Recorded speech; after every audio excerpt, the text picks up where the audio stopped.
Welcome, everybody. Does that work?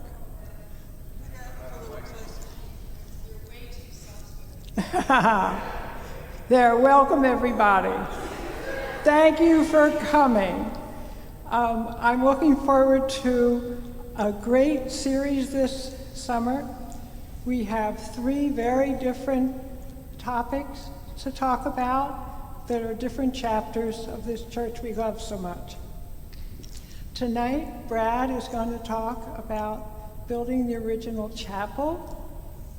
It has been a topic for our group since we started together. A few years ago, Brad offered to tackle the story and try and put the pieces together. So he began doing his research. There were more than one visit to the Historical Society of Pennsylvania.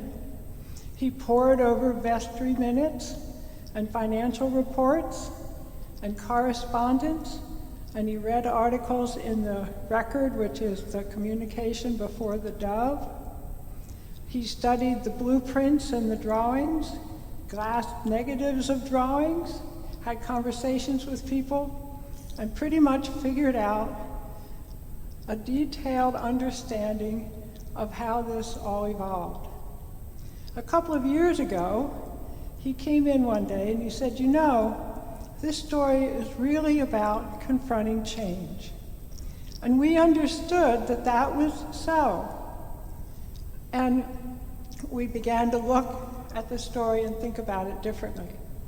At any rate, becoming aware and learning from the past so that we can confront the future better prepared is what history is all about.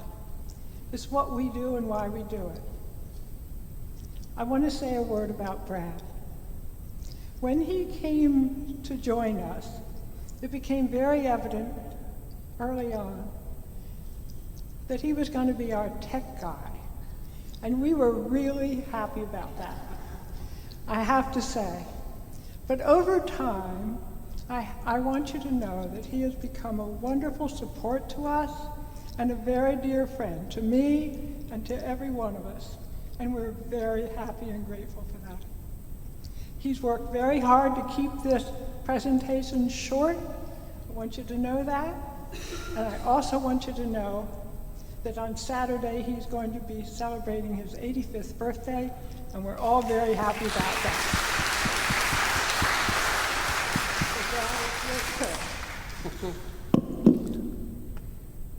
Good evening. I'm glad to see you all here. This tough chapter in the St. David story is about an irresistible force and an almost immovable object. Population growth versus comfortable status quo. Just to make a note here that the pen and ink drawing of the chapel that you see on the screen was done by Julie Ferguson, who is a parishioner, and Vincent Ferguson's wife, to be accurate. The Reverend John C. Newstub arrived at St. David's in 1949. What do you suppose he found when he got here?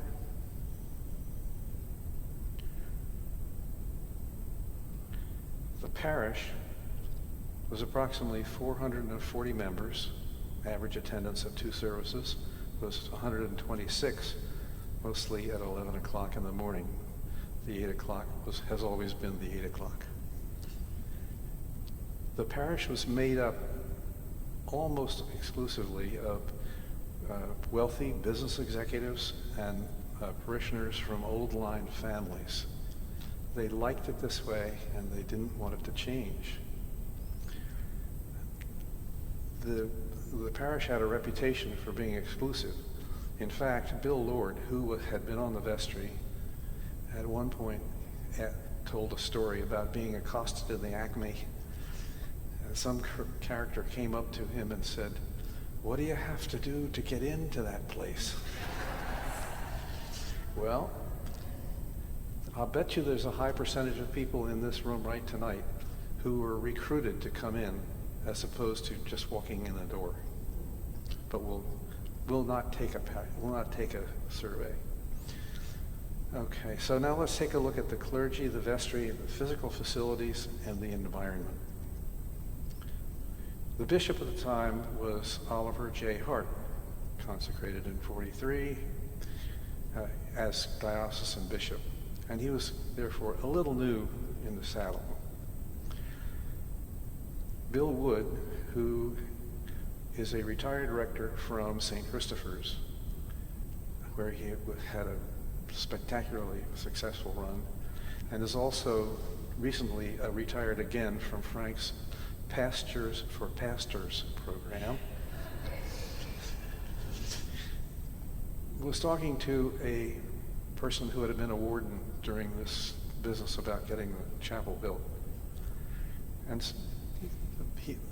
this guy was bemoaning a little bit about the old church and so forth. And so Bill says, but you've got this wonderful new worship space, this new chapel. The former warden said, it's an offense to God. I mean, that was the attitude. So here is a quote from Bill Wood, which I will read to you. After the issue of expanding the parish was settled, one of the then wardens opined that the new chapel was an offense to God. Bishop Hart, later reflecting upon the ensuing controversy, referred to it as the most ferocious parish conflict of his bishopric. So here's John Newstup and his family. Here, the vestry, there were 14 prominent individuals, a doctor, several lawyers, bank presidents, the like. During 6 years between 1949 and 51, or no, 50, whatever, 6 of the 14 left, and they retired because they were either of ill health or too old, or possibly they moved away. By 1951, there was one school teacher who was the rector's warden, E. Shippen Willing, and if anybody knows your local families around here, a confluence of the Shippens and the Willings is powerful stuff. There was one doctor, 3 lawyers, 9 business executives of well-known corporations, and the average tenure was now 12 years.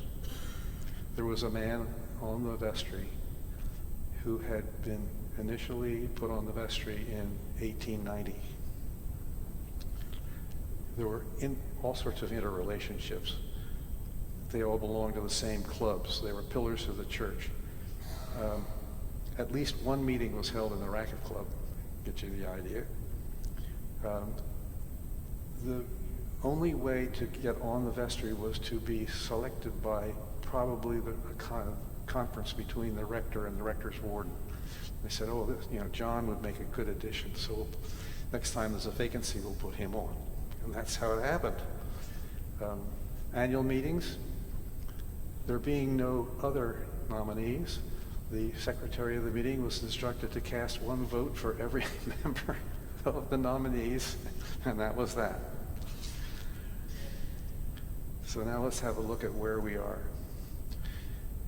This, as you can see, is a small portion of a map, hangs upstairs in the hall. This is what Reverend Newstup found, which was, and still is, a beautiful verdant, bucolic campus, straddling 2 counties and 3 townships, although the buildings were basically old, most recent one having been built in 1924. We know that this map was drawn sometime between 1924 and 1951 because it shows the parish house, which is this little guy here between the D and the S of the map. Does not have the Sunday school extension on it, and we know it was after 1924 when this was built, and before 1951, which was when the Sunday school edition was put on. As you can see, the church is barely in Delaware County, Newtown Township. Here is the combination township and county line running down to here, and then the county line goes over this way. So this is all Delaware County, Radnor Township, and this is Delaware County, Newtown Township, and this is Easttown Township, Chester County. Notice the old sheds here, which are, let me back up, the new sheds that we put up are on pretty much the same footprint as the old sheds, which became kind of an interesting story because John Schofield, who was an interim parish administrator a few years ago, got the task of putting a lavatory into the shed. Well, there's no sewer system over on that side of the road, so it turned out that because of the way everything worked out, the toilet was in Easttown Township, Chester County, and the cistern was in Newtown Township, Delaware County. It was worked out amicably, but it was an interesting problem. So here comes the church. We know that it was built in 1715. It was regarded in the community as a precious colonial treasure, and it really is, and still is, not to be altered. It did survive many threats, including an incident where Isaac Wayne had to step in to prevent its demolition in 1835. There's an apocryphal story about a community flap over replacing the roof with horrors, asphalt shingles. In 1860, a plan to extend the church towards South Valley Forge Road was halted due to a great public outcry. So you get the idea. Over here, you can see the vestry room. It looks a little foreshortened to me, and I believe that this picture does not include the 1871 extension. So I guess extending the vestry room was far enough away from the church that it was considered an actual change. So now the parish house is located here, as I said, between the D and the S. And it is across South Valley Forge Road from the church, which is an interesting problem because if you had Sunday school people who had to go into the Sunday school facility in the parish house, and their parents were over here in the church across the street. So the parish house was built, here we go, in 1924 by the children of Ellen Wallen Harrison. And the Wallen family and the Harrison family were, I guess you would say, they were quite wealthy families in the neighborhood here. The architecture is somewhat imitative of the church. The arched windows are on the other side. You can't see them from this picture. And there is a barrel ceiling in the Harrison room at the far end, which is kind of a salute back to the church.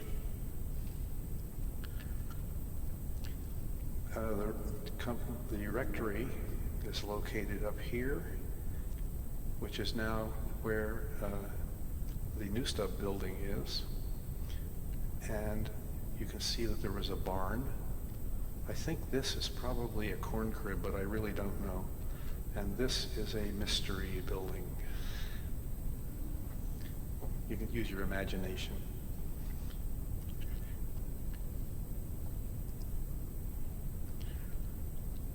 So it was built in 1889, and it looks like there's plenty of room for the family. Now we're going to come to the old rectory, which is located here and is still there. It is now Reverend Emily's abode. You can also see a dotted line here running this way, and that is an old road, a public road that existed, and it ran from the entrance of St. David's Church to the Radnor station of the Pennsylvania Railroad. And if anybody ever went went down the hill from here down that road to South Valley Forge, you were really glad that it was not an icy day. You would have gone right straight across the road. So here's the section. Let's see, it starts out as the old rectory. It became known as the sexton's house after the 1800 rectory was built, and is now known as clergy house. There is a new wing, which was built out over here on the left side as we look at it, to provide a little more living room. But I think Reverend Emily will tell us that it's an interesting building to live in. Okay, the population migration was going pretty strong from 1940 to 1950, but it accelerated in the 1950 to 1960 decade. And you can see here, the red areas are areas of the map where the buildings are so densely sited that they can't all be sketched in by the map maker. The church is down here at the tip of this arrow. And now that's 1952. You can see the changes in 1966. This is Paoli over here, and this is Berwyn here, which was expanding as well. So a lot of the presentation that I'm giving you tonight has been drawn from the Record.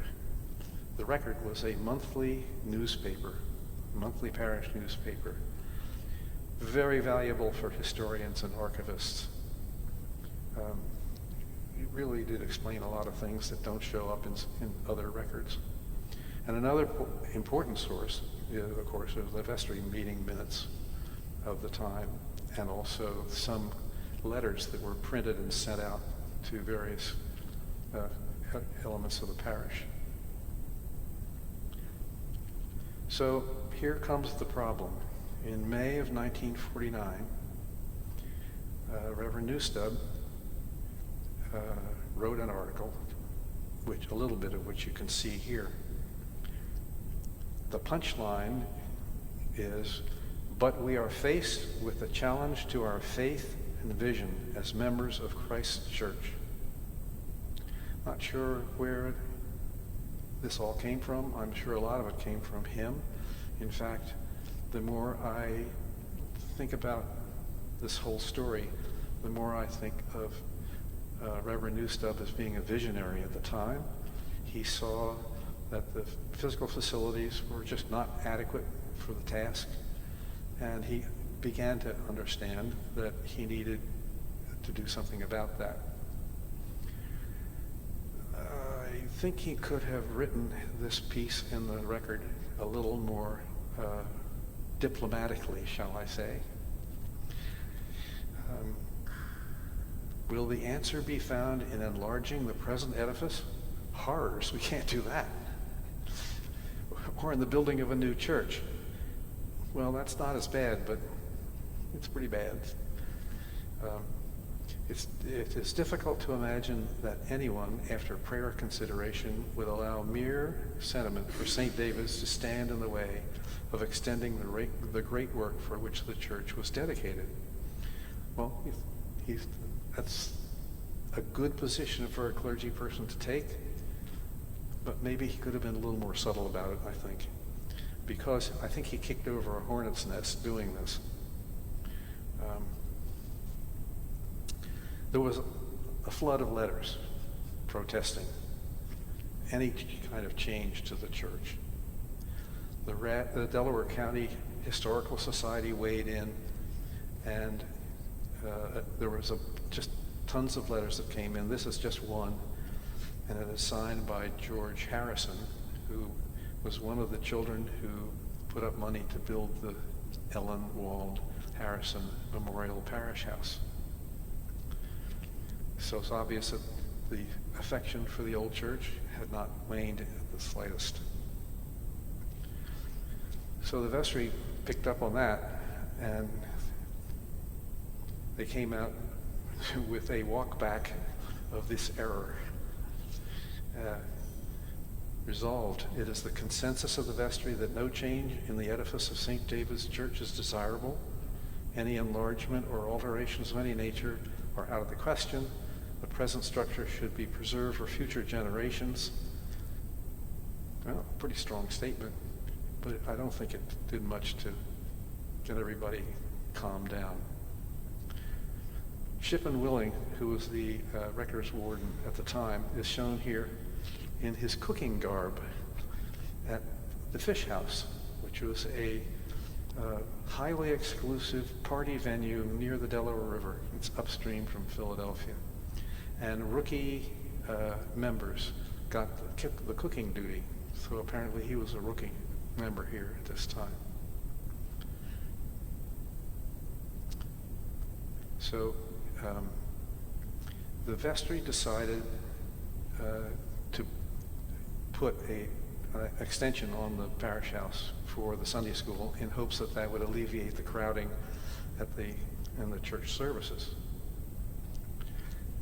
A parish council was established to assist the vestry by sounding out various organizations within the church, like the ushers and the ladies auxiliary and the sacristan, or the, what am I trying to say?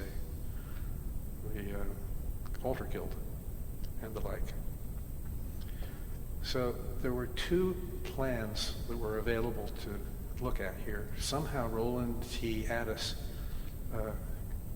submitted a plan. We're not quite sure why or how, but he did. Might have just done it on speculation, I don't know. And there was also one that had been drawn by Zanzinger and Borey earlier, but nobody had ever acted on it. Roland Addis was a parishioner, and he also did a lot of architectural work around the parish. Yes, Craig.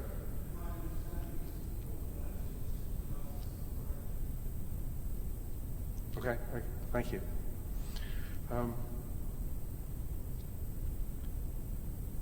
Where was I here? So the parish council, which had representatives on all these various organizations, got a hold of the two sets of plans and concluded that the Addis plans were superior, and so they were chosen to do. Now, Mrs. Charles C. Harrison here is the wife of one of the children who, along with George Harrison, donated funds to build the parish house. So it's a family affair. At this time, you'll notice that the rector was worried about operating expenses running at $26,000, and all contributions were only $16,000, and the remaining 10 was being covered by income from the endowment fund. Well, it turns out the endowment fund was about $330,000, and the $10,000 pull on the fund was not extravagant, and the fund was, everything was kind of in balance, I guess you could say. So nobody was really concerned about it, but I think we ought to just keep that in the back of our mind, because the accounting warden had some problems with it. So here comes the Sunday school edition. How are we going to do this? Well, the first thing we got to do is fix this $10,000 deficit in the operations. And Bill Knowles was given the task to do an every member canvass and do that. Well, I knew Bill Knowles. He told me about his fundraising. He said his technique in this very much simpler time was to call on about 3 strategic ladies, have tea, and after about a half an hour of polite conversation, she would get down to business and say, well, young man, how much do you want this year? He would name a number, she would write a check, and he, thank you very much, and move on.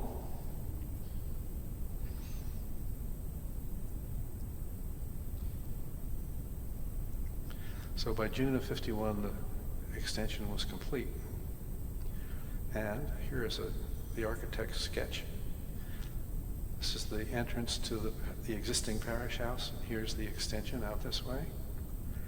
You'll notice this dark arrow here is the entrance that now leads you in to the access, I guess you would say, to the Harrison room, which would be on your right as you come in the door. If you look to the left, you'll notice that the wall there is really thick.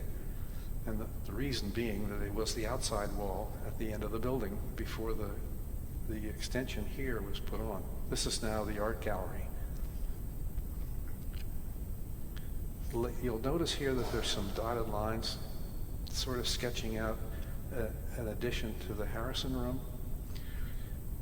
You'll find that nothing was ever done about it, but you'll find later in this story that the bishop suggested that the Harrison room might be extended for the family service.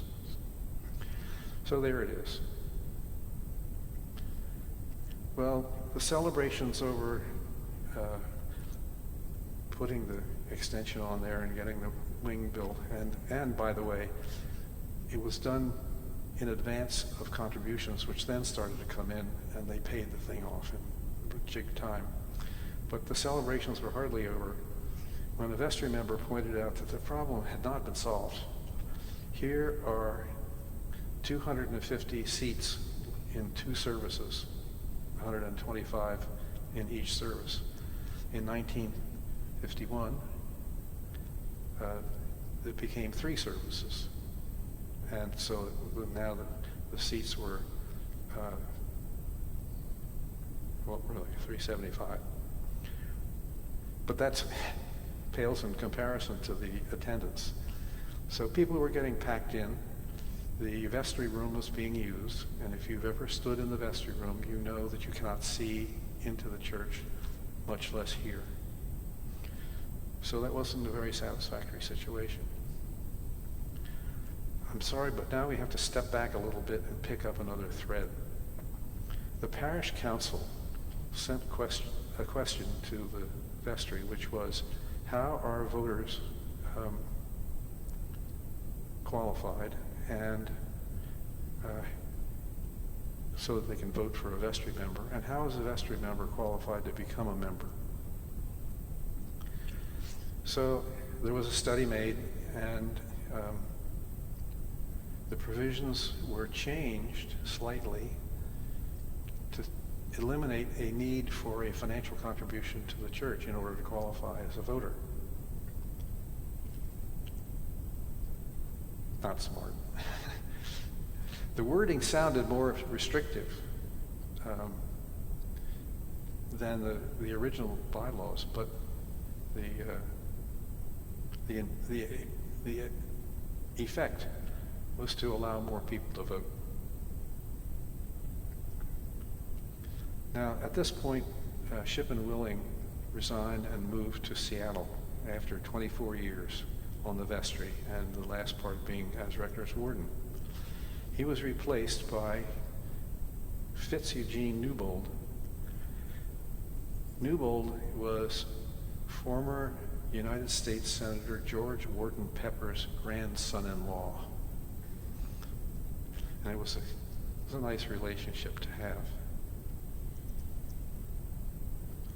So the vestry now said, well, I guess we better start studying the needs of the parish. So let's assign Cooper Willits to do the job. Cooper Willits, a vestry member, he was also the senior vice president and chief financial officer of Penwald. Bill Drake, who came on the vestry, was the CEO. So he recommended the construction of a new church, and they sent out letters from Cooper and also from Reverend Newstub to generate some support for this with predictable results. Here's a sketch of the church, pretty grand.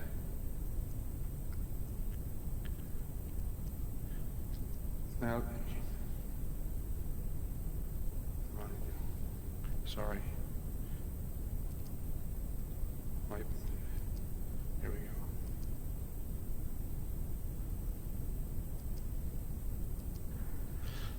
go. Okay, so Addis recommended location number 2, which you may not be able to read, and it's really tricky. But this is it. And as you can see, the center line of this access to the graveyard runs straight through and through the center line of site location number 2. And he's got a parking lot there and so forth. Site selection number 5 was here on the other side of South Valley Forge Road, which runs through the site plan like this. This was not a very satisfactory arrangement, since if they'd chosen number 4, they would have obliterated the rectory, which could have been a problem. So, and you'll also notice that the steeple here is a lot less pretentious than in the sketch. Notice this big structure, I guess you would say. So the vestry decided that they would go forward, and they had a wonderful time with, assigning duties to the planning committee and getting meetings with the Sunday school teachers and all the rest of the organizations within the church to get on board with this and assign further progress for building to Mr. Chance. Mr. Chance was the CEO of United Engineers and Constructors. And so he was probably well qualified to run that show. The vestry sent out a couple of letters to the parish explaining what was going on, and they called for a parish meeting for March 30 of 1955. So there's Henry Chance. And here, by the way, is the vestry room. And you can see that you don't get to see much of the church from the vestry room.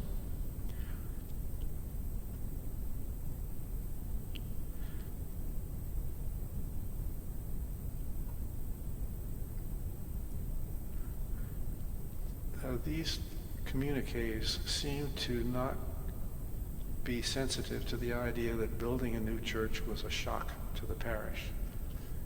And also, I would say that the parishioners who made St. David's the exclusive, wealthy, almost country club place probably didn't want a new church built with the accompanying addition to the register, parish register. So there was quite a bit of pushback to the letters. It was so much pushback that Bill Drake, secretary, sent out a letter. I don't know if you can read this or not, but his letter says, "The opposition seems to come from a misunderstanding of the facts.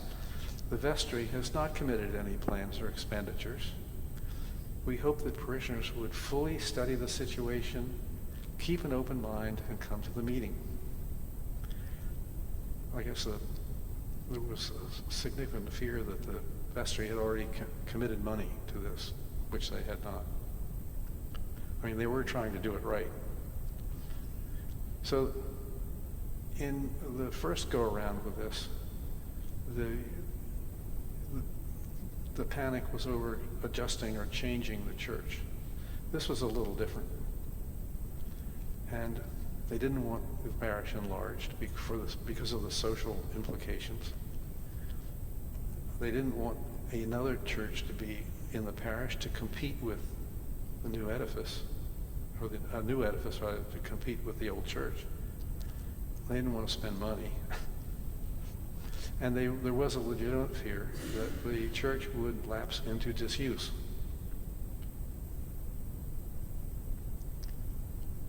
So they had a meeting, and it was tumultuous, to say the least. Cooper Willits presented the planning committee report. They presented drawings on slides. They brought out all the guns, as many as they could muster. They even got George Wharton Pepper into the game.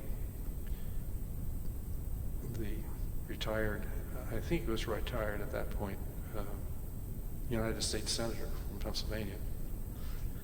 Obviously capable of delivering an impressive speech, convincing people to see things his way. But it didn't work.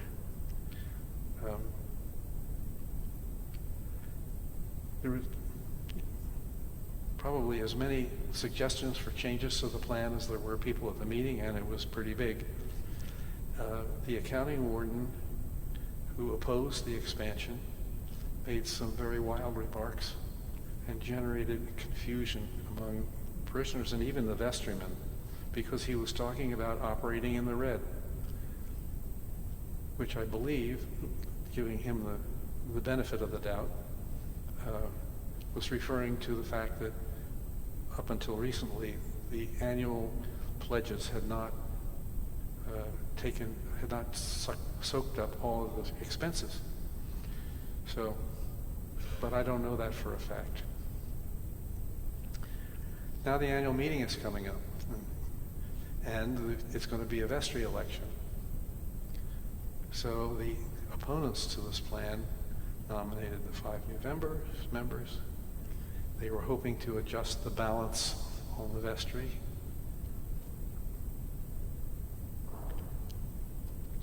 And so they went about doing it. They nominated the 5, and so they were up for a vote. The annual meeting was turbulent. There were minutes kept, but they did not deal with speeches that were made and the arguments that were made. The vestry discovered they had more work to do. There was a public discussion of the validity of the bylaw amendments that we just talked about, and all sorts of people had differing views. There was contention over actions. There were resolutions taken and adopted and then revised and repassed.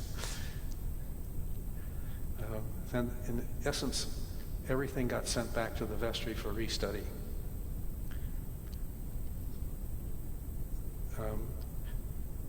There was also a provision at the meeting that if the vestry recommendation was to continue with the construction plan, that there must be a parish vote.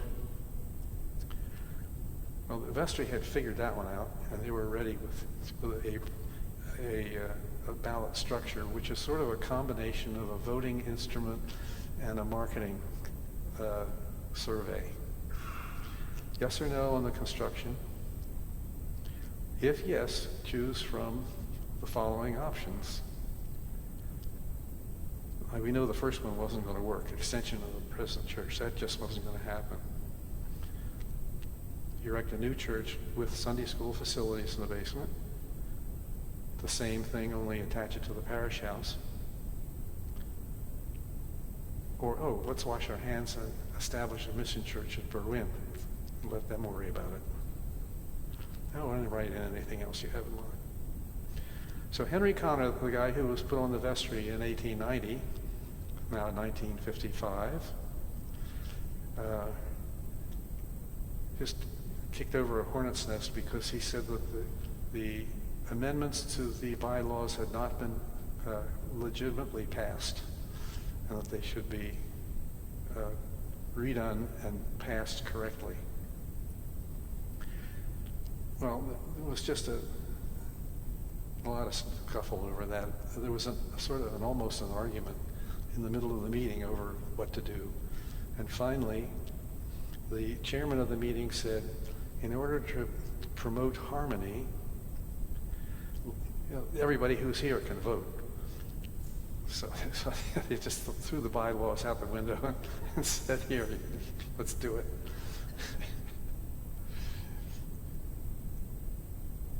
So there had been some talk about provisional ballots and all that kind of stuff. But nah. Well, the existing vestry got reelected, so that was the end of the opposition for now. So the vestry resumed its education campaign, And here comes a letter describing the Sunday school overcrowding. You can see the facilities took a step up when the addition was put on the parish house, but it wasn't going to last. They could see that. The church, in the second letter, you can see that the church had 7 names on the parish list for every seat available in the church.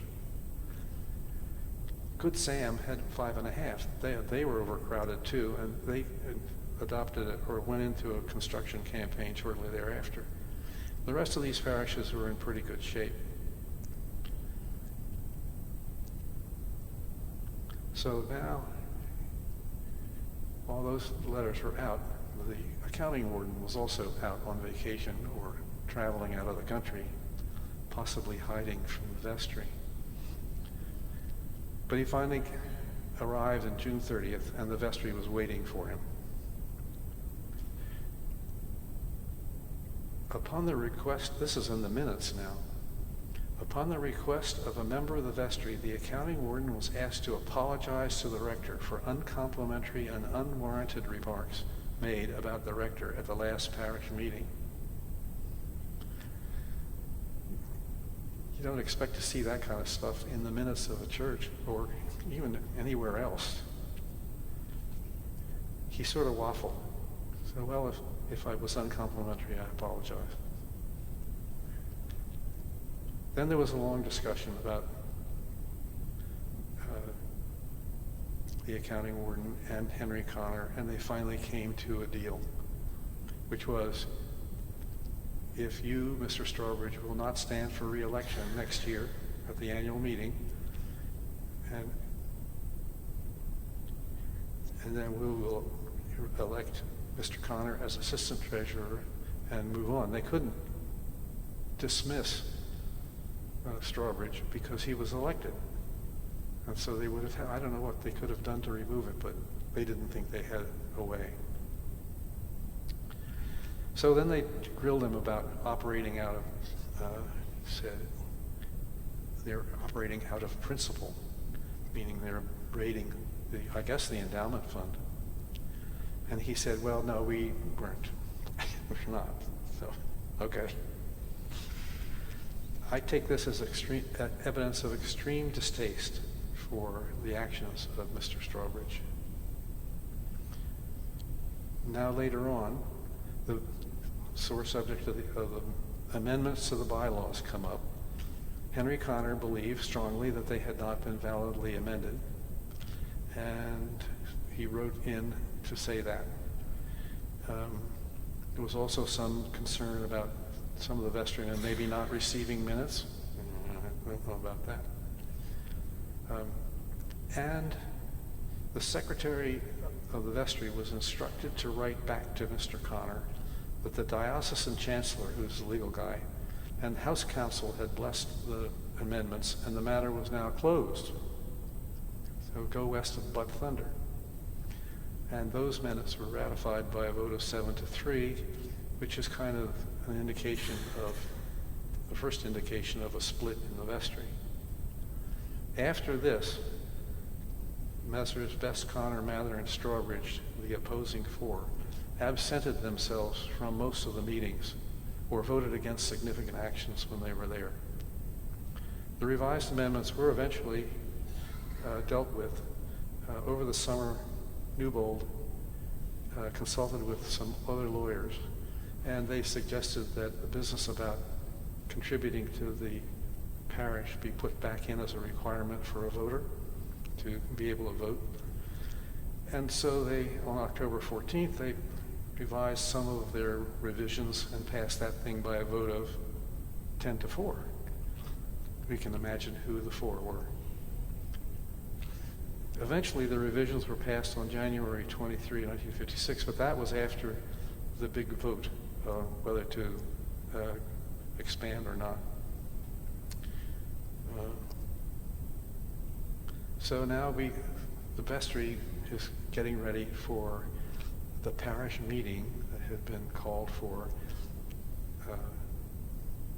to report back to the parish as to what they had done with respect to the bylaw amendments and also the need for expansion.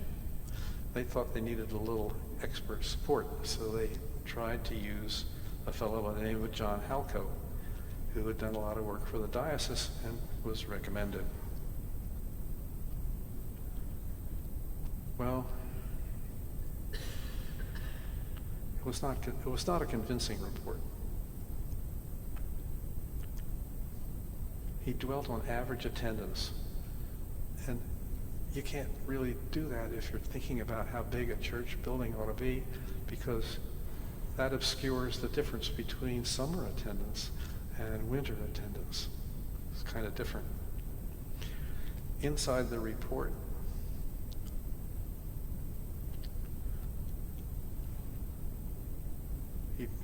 so here we go with this average attendance to membership ratio, and it doesn't mean anything to people in general. If you went inside the report, you could see evidence of overcrowding. And particularly at the 9:30 family service, which had been divided into two parts because there were so many kids that they could not have a family service with everybody in it. They had to go, two halves, A to M and N to Z.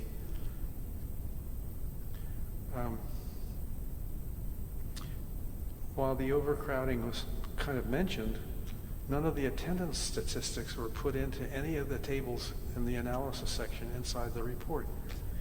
Inexplicably, I can't imagine why. The Sunday school analysis was not much better. He talked about 317 attendees and 365 chairs, so what's the problem?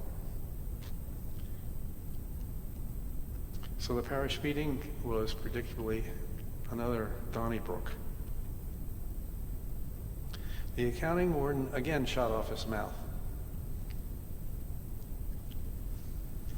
Bishop Hart attended, and he noted that Halco had failed to answer a loaded question by Mr. Strawbridge and suggested using the parish house for the 9:30 family service, but it was already being used for Sunday school classes, the Harrison room in particular. So the bishop followed up with a letter. Newstub replied and set him straight.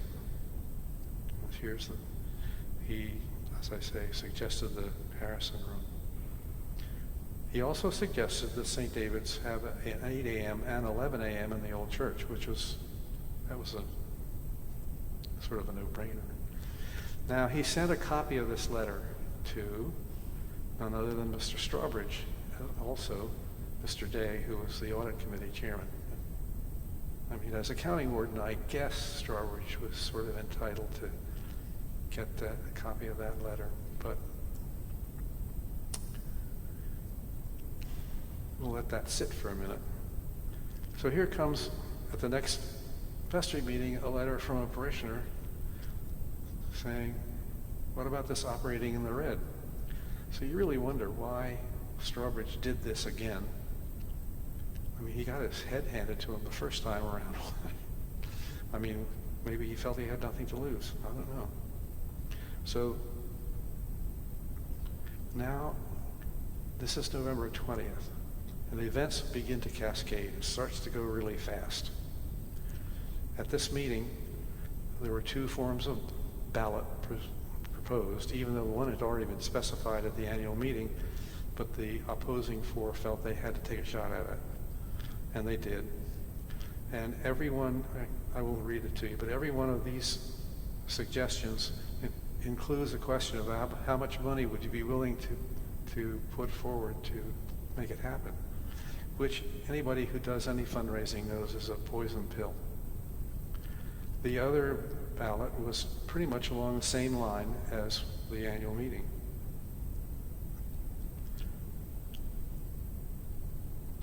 Now, they also put on control numbers onto the ballot, and the ballots were sent to all of the registered parishioners, which I think included everybody, and it didn't have anything to do with whether or not they'd given money to the church during the year. It just was like, let's send them all.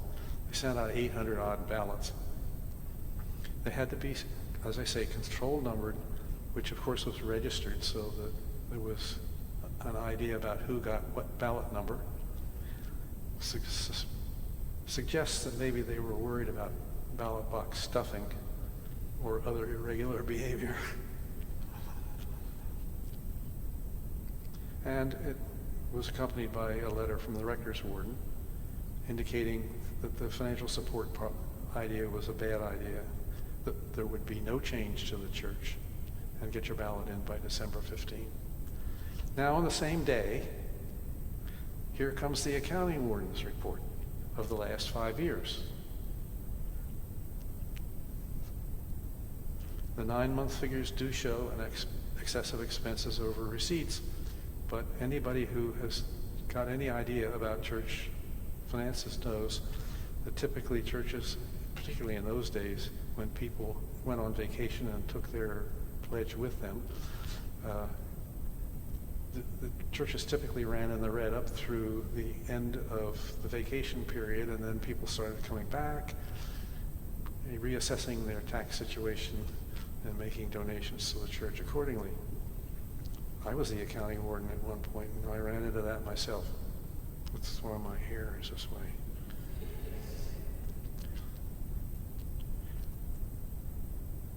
Okay, so on the same day, this is, like 3 things in a row now, Morrison Hewson, who was a conservative, wealthy parishioner, met with a vestry member, and we don't know who the vestry member was. He took good notes, but we don't know who he was. And Houston pressed this guy for a signature on a letter to the extent that there was trouble in Paradise. The vestry is split. The endowment is not enough to fund construction. That's assuming that the endowment was supposed to pay for construction. Halco was, a disaster. And the church is not full at 8 a.m. and 11 a.m. So, and yet the families say they don't have an opportunity to worship. Well, anybody want to take a 7-year-old to the 8 o'clock service? Or the 11 for that matter. So there was a call to the rector's warden, help me out of this. Newbold was not available, so they had to wait. And Newbold was firm on going ahead. We're not going back now. And he went over this situation. And he said he was using the amended bylaws. I guess he was, but they weren't validly amended. He agreed that there were flaws in what had been going on, but they weren't serious enough flaws to prevent going forward. And they would use the marketing survey part of the ballot as guides as to what to do. But he wasn't accepting changes. Vestry member said, well, let's not do the marketing thing, and asked for a statement that the vote was preliminary. And he asked if the bishop's letter was going to be sent to the parish. Well, it pretty much already had been, so I don't know where he was. And Newbold just was pretty much stonewalling the whole thing. The vestry member described himself as being a middle-of-the-roader, and so he was kind of wishy-washy and was trying to kind of water this whole thing down and put it off. He was afraid of a parish split, but they'd gone too far down the toboggan slide to do that now, I think, and so did Newbold. And then Newbold says, well, maybe if the parish won't put up the money, then of course we will build the building. And maybe the vestry doesn't know the parish and we should all resign. This is sort of a defensive statement. So this is all kind of a rehash of that. Now the opposition comes out with a letter. This is all November 25th now. seems to assume that the endowment was going to have to pay for the new church. Well, that's kind of silly. Although that was kind of the way it was done for the expansion on the Sunday school wing, but that was kind of a big difference in size. So these were the big points in the letter. And you'll notice here that there are about 24 signatures on this letter, and they are pretty much all parishioners of wealth and influence. So now 4 days later, the rector comes out with his cover letter for the ballot. And he says, "For many years I have been involved in the intricacies of money raising and am convinced that this procedure would be a mistake, namely to ask how much money you're willing to put up. The Capital Requirements Committee of the Community Chest must determine whether proposed campaigns have a reasonable expectation of success. This was done by a scientific sampling, and obviously the vestry does not want to engage in a losing venture, so I assure you that the above procedure will be followed before we go ahead with anything. And by the way, there will be no change to the church, which we all love." Here comes Henry Connor. This was sent on December 1st. So things are going pretty fast now. And son of a gun, this looks an awful lot like the letter that was proposed to be sent out by this anonymous vestry person. He does say that the ballot is slanted toward building a new church, and it really was. There was language in there that was definitely a sales pitch. He also notes that the position on using the old church was shifting, and that's because the 11 o'clock service was now mentioned as part of what was going on to happen in the church. But he seems to be trying to show that the vestry is waffling. They're vacillating back and forth. And he also comments about the mission statement, or the mission establishment would be a diocesan matter, not a parish matter. Okay. We're trying to show, again, I guess, that the vestry doesn't know what it's doing. That's my opinion. Well, now, the vestry got the word about what Mr. Strawbridge had been doing, namely sending out copies of the bishop's erroneous letter to the whole parish. We don't know when this visit happened. All we have is a draft of a letter for the bishop to send out to the parish. And it has WPD's initials on it, which is William Plummer Drake. So the bishop did change his suggestions, and we don't know when he sent the letter. But we do know that Newstub got it on December 5th, which is a little late, because by now all the ballots were out. So the bishop was distressed over the circulation of his erroneous letter, admitted ignorance about the auditorium. He added the 11 o'clock in his suggestion. And go build a new building and take care of the very important family service. And he, the bishop, had been on a campaign, I guess you could say, to get this to happen, get the family service straightened out. Well, now comes the auditor with his version of the results of operations.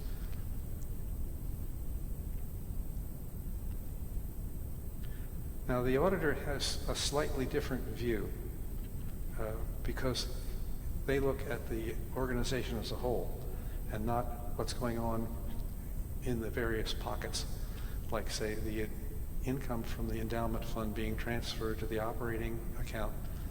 That just washes out in the auditor's report. So, and they don't do interim statements. So there's only annual statements, and then, of course, they all show slight excess of receipts over expenditures, which is okay. However, this was published in the record, and Owen Rhodes, the chairman of the audit committee, wrote a scathing note at the bottom.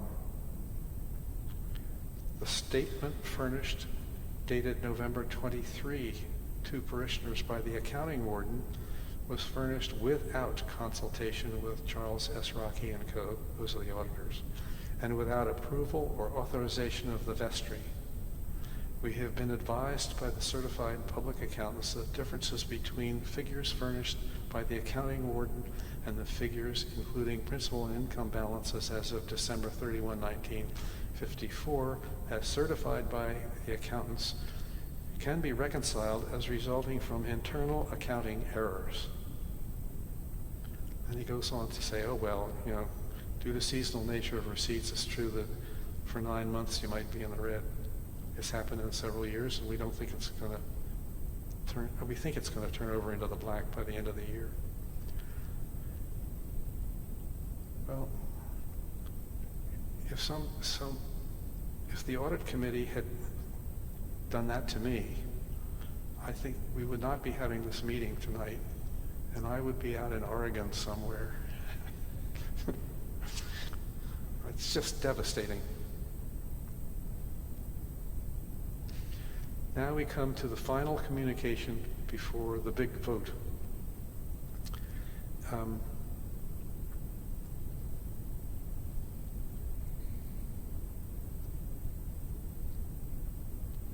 Vestry will not go forward unless full information has been made available. Okay. However, there's one more statement in this article by Eugene Newbold. On November 30, the vestry unanimously signified the intention to vote yes on the question of need for additional physical facilities. What happened to the 4? Well, there was an option on the ballot to just build Sunday school facilities and not worry about the church or a new church or anything like that. So I guess Newbold made a pretty sly move to get him to get on board and say, okay, well, we can vote for that. So the vote happened. There were over 800 ballots returned. It was a 51% turnout, which I think is kind of low, given all the smoke and flame that's what's going on up till now. And the vestry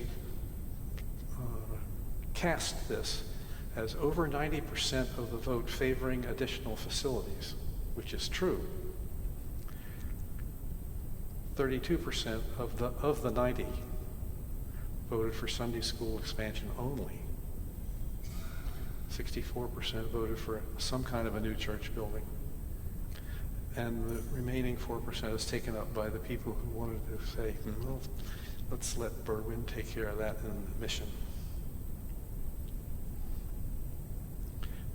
Well, as it turns out, there was a handwritten note that got left in the file, and it shows that there were a little more than 400 votes cast.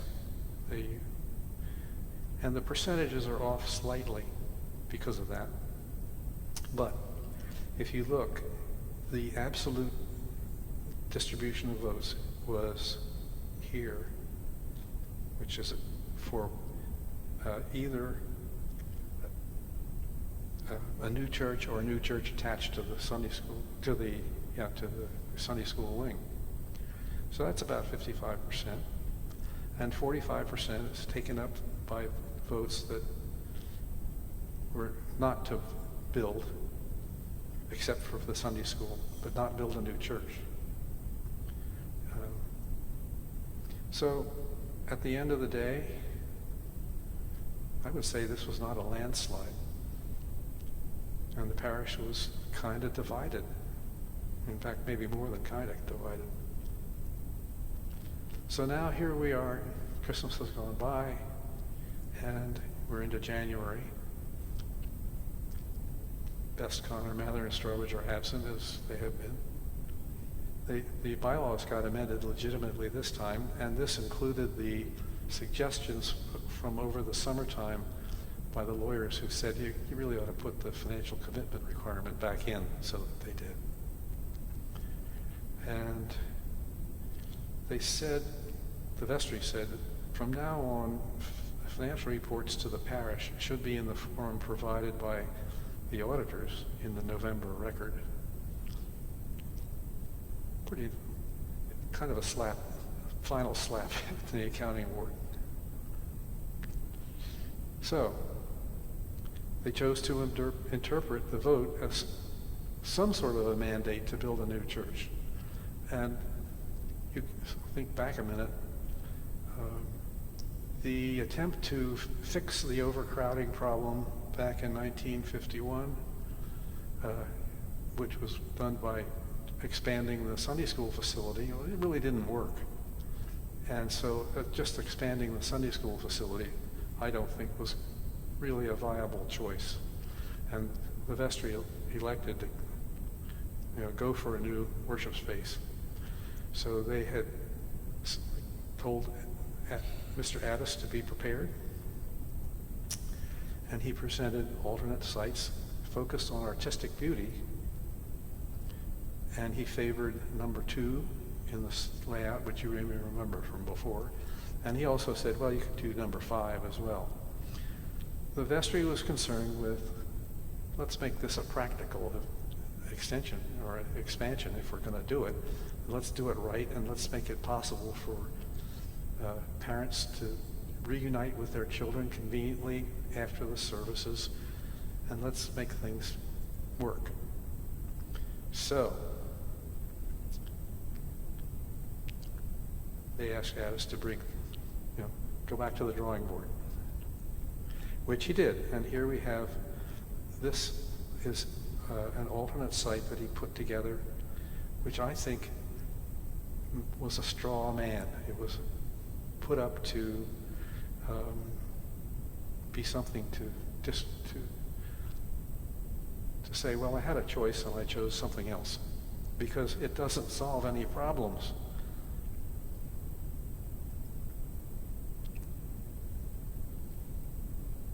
I'm sorry, something has gone wrong here. Now this is the plan that got rejected. Here's South Valley Forge Road running this way. And here is the proposed new chapel.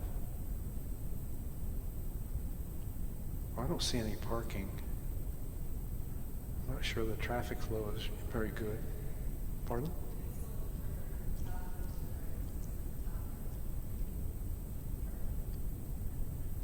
Well, there's some area there, but it doesn't look like a significant amount of parking to me. And here is the other selection that he brought. Here's South Valley Forge Road again. Here is the parish house. Here's the new chapel, and here's parking. And it all seems to work a lot better. And by the way, this site layout is pretty much identical to what finally came to pass. It looks really close. Here's a sketch of the new chapel attached to the parish house. There's some slight differences here. This turned out to be the rector's office, And this turned out to be two clergy offices. This turned out to be a stairway going down. The sacristy is located here now. But other than that, it's pretty close.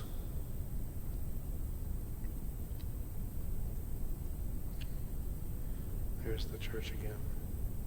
So the vestry decided to establish an advisory committee, which was similar to the parish council. The members were told that their job was to sell parishioners on the merits of the plan. And at one of the meetings, a question was raised about the unanimity of the vestry on the plan. And the answer was unanimous approval of those present.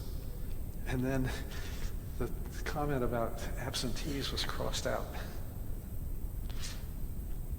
So now, this is the first reference that I can find to the new building being called a chapel. There may be another one prior, but I couldn't find it. I suspect it exists, but I haven't seen it. And the suggestion that use this advisory committee the way the parish council was being used, get the word out. And by the way, there's no worry about a mission in Berlin.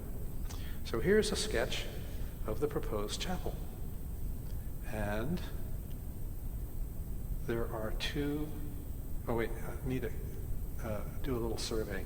How many people were here in the 1970s and 80s? Okay, so this is a challenge to you. There are two errors in this. I challenge you to come up with them. The first one is pretty obvious. Pardon me? No, that's the way it was. Yes. Yeah, the choir faced itself in the initial go. Well, okay, the first one is, how do you spell perspective?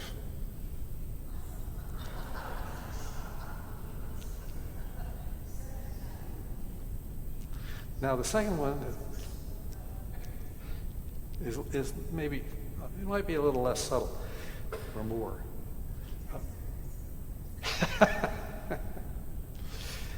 The cross on the dossal in the back of the chancel was a St. David's cross.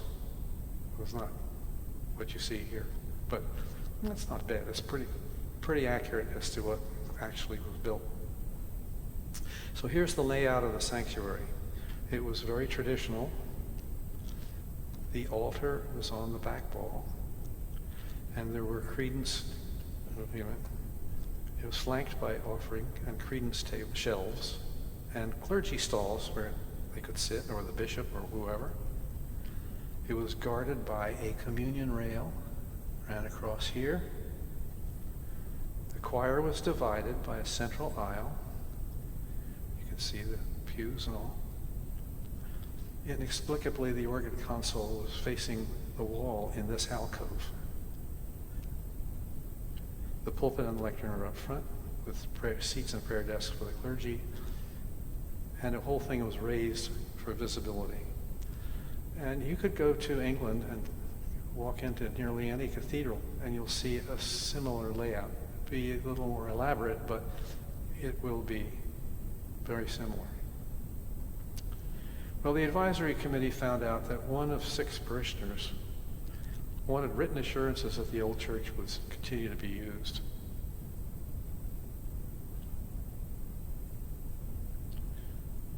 So this is now beginning to work the prelude to an annual meeting coming up. And as you can see, the opposition had sent out letters about the vestry, so the vestry thought they would do the same thing. And since they wanted some vacancies, particularly Strawbridge and some others, they wrote this letter, signed by, how many? 3, 7, 10 of the vestry members. And they suggested that they wanted to fill the vacancies with, let's see if I can get this up.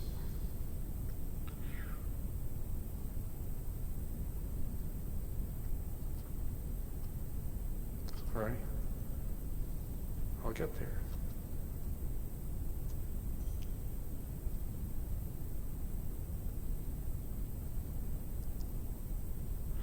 Well, maybe I won't.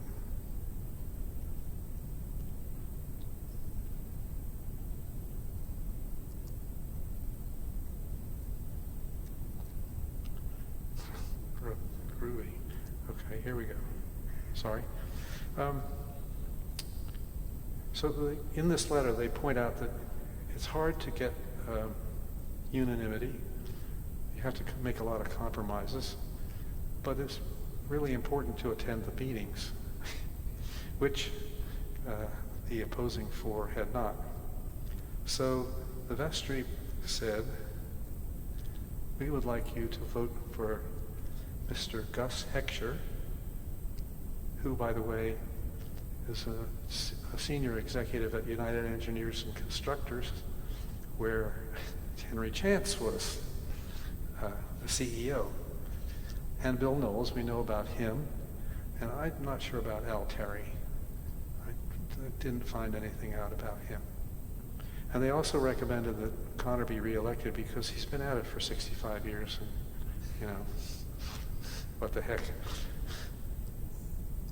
So, and by the way, the letter was paid for by the individuals, the 10 individuals at the bottom of the letter. It was not done on church money. So they ended up with 20 candidates for the 1956 annual meeting, and on the ballot that you can see here, Messrs. Battles, Biddle, Houston, Mather, Watson were known to be opposed to the new construction. And in the March issue of the Record, which announced the annual meeting, was another reference to the proposed building as the chapel. So here we have another dimension of change, contested elections. So, well, it turns out that the March 27th slate that the vestry put out got elected. So the opposition got frozen out yet another time. I thought it was really a nice thing that Henry Connor was honored at a special coffee hour. I think they gave him a piece of silver as part of the celebration of his tenure. And they noted that the weather hadn't been all that great, but there was a good turnout anyway.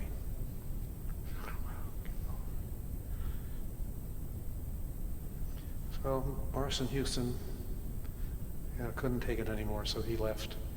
He thought that the parish he thought that the parish divide should be represented on the vestry. He thought that was important. But I believe he confused obstruction with opposition. And he was upset about dropping Strawbridge and Mather. He said that the advisory committee was loaded with pro-building people. Well, it was. While 45% of the votes were for other than a new church, just about everybody, and this is my comment, just about everybody wanted relief from the overcrowding. And when you think about trying to fix it just by expanding the Sunday school, that didn't work. So, don't make the same mistake again. So the vestry started to raise some money. They hired a professional guy to do it in 6 weeks, 4 weeks to get the canvassers together, a parish dinner, 60 canvassers, 5 families a pop. Goal set at $250,000, which was more than the expected cost, but bad things happen. New Stub came out with a step of faith. Oops, sorry, wait a minute. And he pointed out that the parish as an organization cannot stand still. It either has to grow or it's going to start to die. I thought that was a really good point. And by the way, there's going to be a dinner on June 6th, and solicitors will come after you in the 2 weeks after that. So here comes a letter from a parishioner, Hope Missimer. And I want you to look at this signature.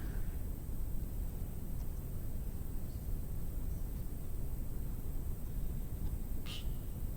Sorry. There. Here's another dimension of change. Got it?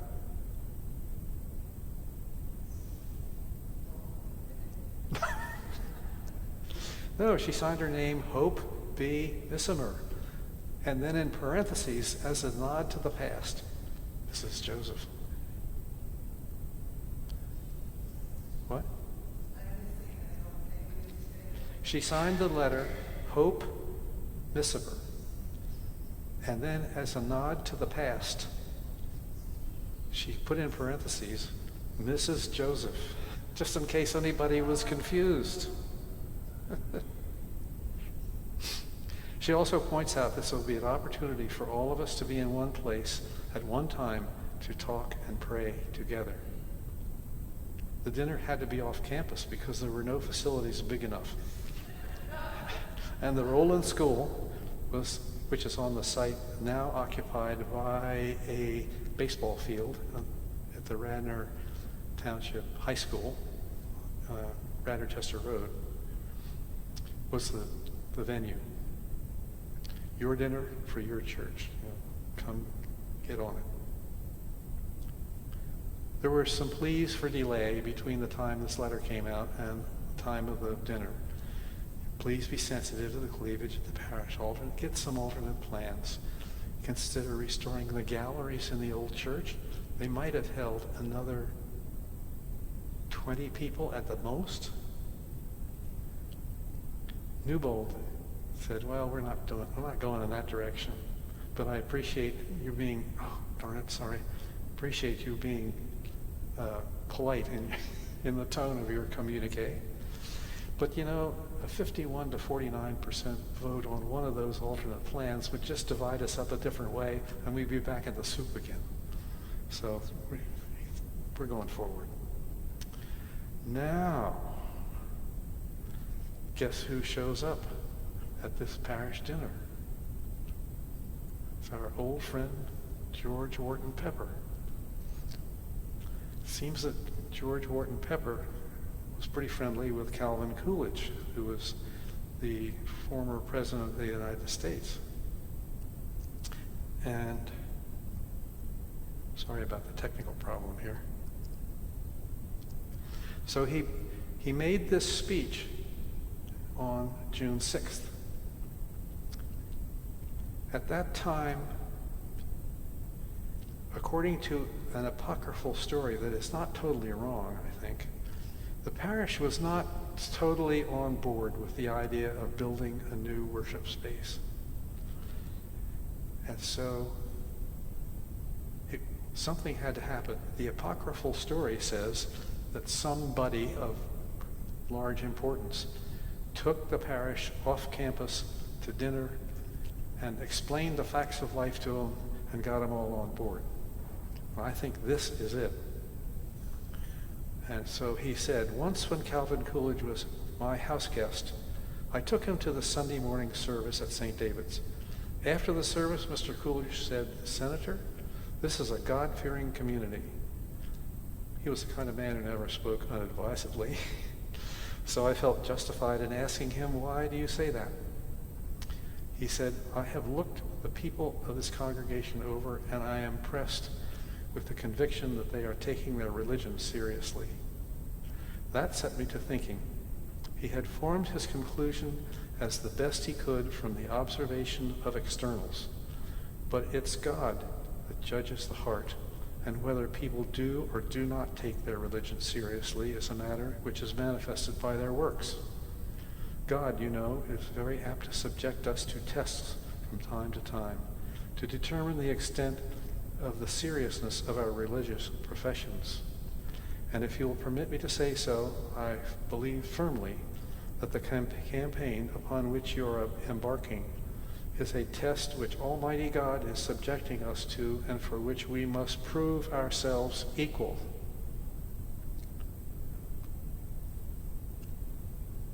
According to the apocryphal story, that turned the tide. And after the kickoff dinner, by the end of the month, they'd gotten pledges for $230,000. Ground was broken on July 1st, and by September 29 of the following year, the first family service was held in the new chapel.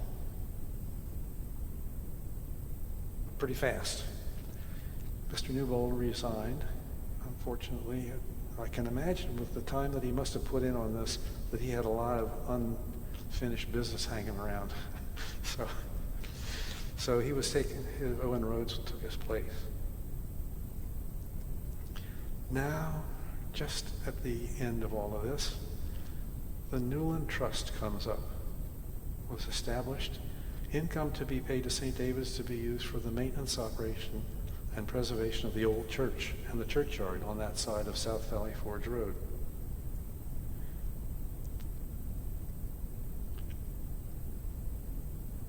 If the old church is abandoned from weekly services, the trust terminates and becomes the property of the diocese.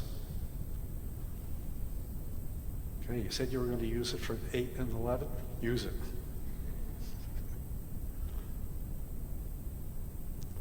So now in 1961, the debt was paid off. The chapel had been dedicated prior, back in 59, but they could not consecrate because there was debt outstanding against the chapel. Or in 57, I'm sorry. So in 61, the debt was paid off, and there had been a total of $275,000 of pledges in addition to support of the current budget. So they really got along. They got a good way down the road.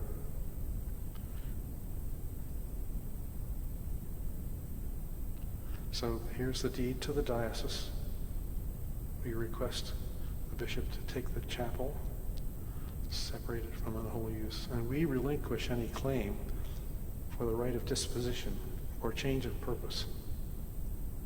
So if we wanted to do anything, we had to get the bishop's permission. I'm not sure whether we needed his permission to make St. David's Hall into St. David's Hall. We probably did. I don't think we had a problem with it. So good things happened in the chapel, and you can see the St. David's cross there on the dossal. And we had weddings and all the usual good things that go on in a church. And so this photo by B.B. Feimster, who's a parishioner. Chapel lasted 50 years before growth problems resumed. And as a last comment, you'll notice that there are windows here on the front wall that were added when the balcony was added, and I'm not sure what year it was added in. And that is the end of this chapter of the St. David story.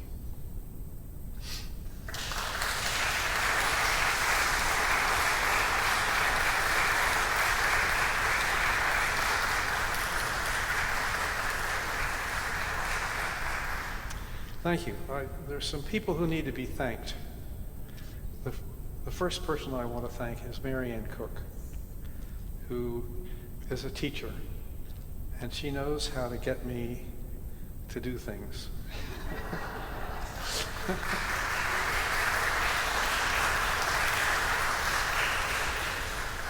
The second person is Ellie Smith, my wife. She put up with my absence for a lot of this in creation. And finally, Jeff Chamberlain, the Wizard of Oz, who has been pulling the levers